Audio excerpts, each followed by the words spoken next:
함께 나눌 말씀은 창세기 25장 19절에서 21절입니다. 교독하겠습니다. 아브라함의 아들 이삭의 족보는 이러하니라. 아브라함이 이삭을 낳고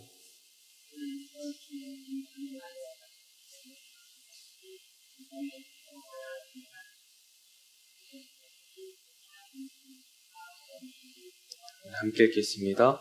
이삭이 그의 아내가 임신하지 못하므로 그를 위하여 여호와께 간구하며 여호와께서 그의 간구를 들으셨으므로 그의 아내 리브가가 임신하였더니. 아멘. 할렐루야. 이 새벽에 오신 여러분을 주님의 이름으로 축복합니다. 오늘 본문 19절에서 21절은 이삭과 리브가에 관한 이야기입니다.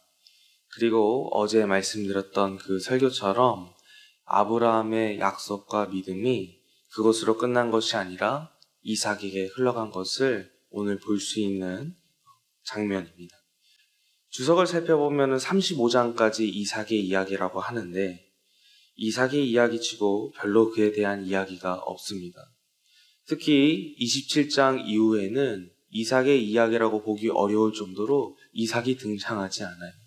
그런데 이 성경의 주석가들은 이삭의 이야기라고 한 그 이유가 그가 가문의 가장이고 그가 살아있기 때문에 그 야곱의 이야기, 에서의 이야기 또한 35장까지는 이삭의 이야기다 이렇게 이야기합니다. 그래서 창세기 12장 1절부터 시작한 아브라함의 이야기는 어제 25장 18절로 끝이 납니다.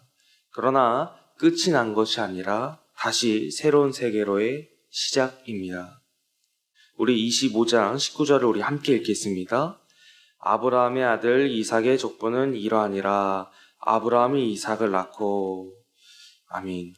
이것으로 알 수 있는 것은 아브라함이 이제 등장하지 않지만 그와 하나님의 언약이 아들 이삭에게로 이어진다는 것을 알 수 있어요. 아브라함이 처음 등장했을 때 한번 창세기를 나중에 살펴보시면 누구의 아들이고 누가 누구고 내 조상은 어떻고 이것을 나열하면서 그가 몇 년을 살았고 이런 것들을 쭉 나열합니다. 아브라함에 대해서 설명하기 위해서 수많은 조상들과 위의 세대들이 등장하는데 오늘 25장 19절 거의 한 구절이죠. 아브라함의 아들 이삭의 족보는 이러하니라.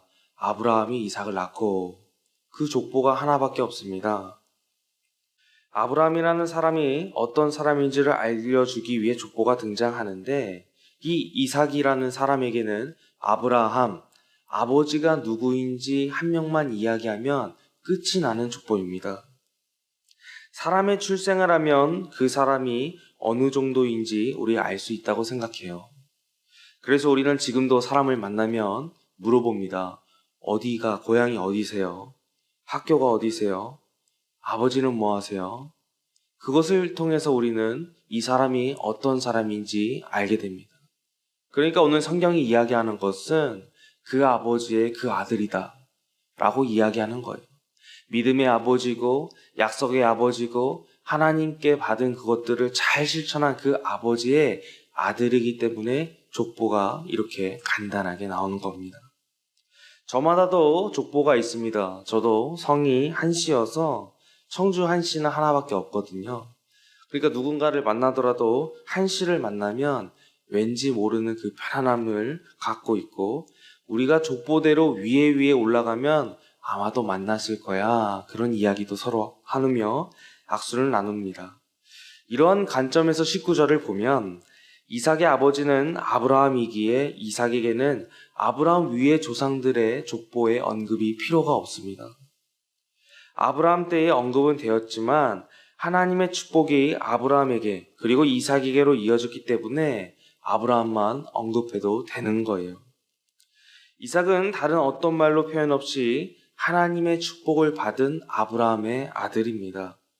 아브라함은 믿음의 아버지, 아버지의 삶은 하나님의 약속을 따라 살았고 복을 받으며 누구보다도 평강하게 살았던 인물이에요. 그 아버지의 아들은 설명할 필요가 없어요. 그래서 이 이삭에 대한 스토리가 아주 짧고 간결합니다. 그리고 그 이삭은 40세의 리브가를 맞이해요. 큰 어려움이 없을 것 같은데 이삭의 아내 리브가가 시어머니 사라처럼 불임의 상태를 겪어요. 아브라함과 사라와 달리 이들은 첩을 두지 않고 하나님께 기도합니다. 그래서 몇 년 만에 갔습니까? 20년 만에 아이를 갖습니다. 아브라함은 75세 때 그 땅을 떠나서 175세 죽을 때까지 그 약속을 믿으며 살아갔다고 했잖아요. 근데 오늘 그 리브가가 40세 때 이삭이 40세 때 맞이했는데 20년 만에 아이를 갖습니다. 성경은 그 기간 동안 무엇을 했는지 기록하지 않아요. 우리도 그 기간 동안 도대체 무엇을 했을까? 우리도 그것이 중요한 것이 아닙니다. 중요한 것은 그 기간 동안 이 이삭이 기도했다는 것입니다. 우리는 아주 짧게 이 이삭의 기도의 응답을 받았지만 그 20년이라는 시간 동안, 아브라함도 100년이라는 시간 동안 얼마나 큰 고난과 어려움이 찾아왔는지 모르겠습니다. 그런데 중요한 것은 하나님을 믿는 백성은 하나님께서 자신에게 주신 언약을 끝까지 믿는 것입니다. 나의 삶에, 나의 눈에 아무것도 보이지 않는다고 하더라도 우리가 하나님 나의 기도 들어주지 않으시는구나 생각하고 포기하는 것이 아니라 하나님 분명하게 나의 기도 들어주시는구나. 그것을 믿고 계속해서 기도하는 것입니다. 문제를 해결하는 방식을 개인의 노력으로 하는 것이 아니라 하나님께 기도했습니다. 이삭은 하나님께 기도했습니다. 자신의 어려움, 하나님, 나의 아내가 임신하지 않습니다. 그것을 위해서 간절히 기도했습니다. 성도 여러분, 우리의 깊은 상처, 그리고 우리의 아픔을 하나님께 기도할 때 하나님께서 반드시 이루어 주십니다. 그것을 믿고 기도하시길 바랍니다. 이삭은 20년 동안 이루어지지 않아도 기도하고 또 기도했습니다. 기도의 자리를 떠나지 않았어요. 기도가 이루어지지 않았다고 해서 이루어지지 않네 하고 떠나지 않았습니다. 꾸준하게 이루어질 때까지 그것을 믿고 기도했습니다. 우리 21절을 우리 함께 읽겠습니다. 이삭이 그의 아내가 임신하지 못하므로 그를 위하여 여호와께 간구하매 여호와께서 간구를 들으셨다. 아멘. 그리고 나서 리브가가 임신했습니다. 임신을 먼저 한 것이 아니고 하나님의 그의 기도를 들으셨다. 이것이 먼저입니다. 우리는 문제가 해결되기를 가장 원하는 마음들이 있지만 하나님은 가장 먼저 너의 어떤 기쁨과 어려움의 상처를 알아주시지만 해결을 먼저 들어주신 것이 아니라 무엇을 들어주세요? 기도를 들어주십니다. 이 말을 오늘 적용하면 하나님은 우리의 기도를 들으십니다. 세상 사람들이 내 이야기를 듣는 것이 아니고요. 하나님이 내 이야기를 들어주십니다. 그것만으로 얼마나 큰 우리의 삶 가운데의 은혜이고 감사입니까? 엄청난 복 아니겠습니까? 하나님, 나의 삶이 너무나도 어려워요. 이러한 기도를 우리가 다른 사람한테 친구야, 나의 삶이 너무 어렵다. 그 친구가 뭐라고 하겠어요? 때로는 좋은 얘기로 나를 위로해 주겠지만 때로는 나쁜 얘기로 야, 너가 하는 모양이 그러니까 그런 거야. 그런 얘기 듣지 않겠어요? 그런데 하나님은 전혀 그런 얘기 하지 않으세요. 그래, 너가 힘들구나. 내가 너의 기도 들었다. 그 기도를 통해서 앞으로 하나님의 뜻이 이루어질 거다. 그렇게 말씀하십니다. 이삭은 어려움이 닥칠 때마다 하나님께 기도했습니다. 그리고 하나님이 그의 기도를 들으셨습니다. 하나님이 아브라함에게 약속을 지키셨던 것처럼 이삭은 아버지가 하셨던 것들을 바라보며 반드시 나의 삶도 이루어질 거야 라는 생각을 했습니다. 그래서 어려움이 닥칠 때마다 좌절하는 인생이 아니라 하나님께 간구하며 반드시 내가 그 어려움을 이겨낼 거라고 하나님께서 나의 기도를 들으실 거라는 확신이 있었어요.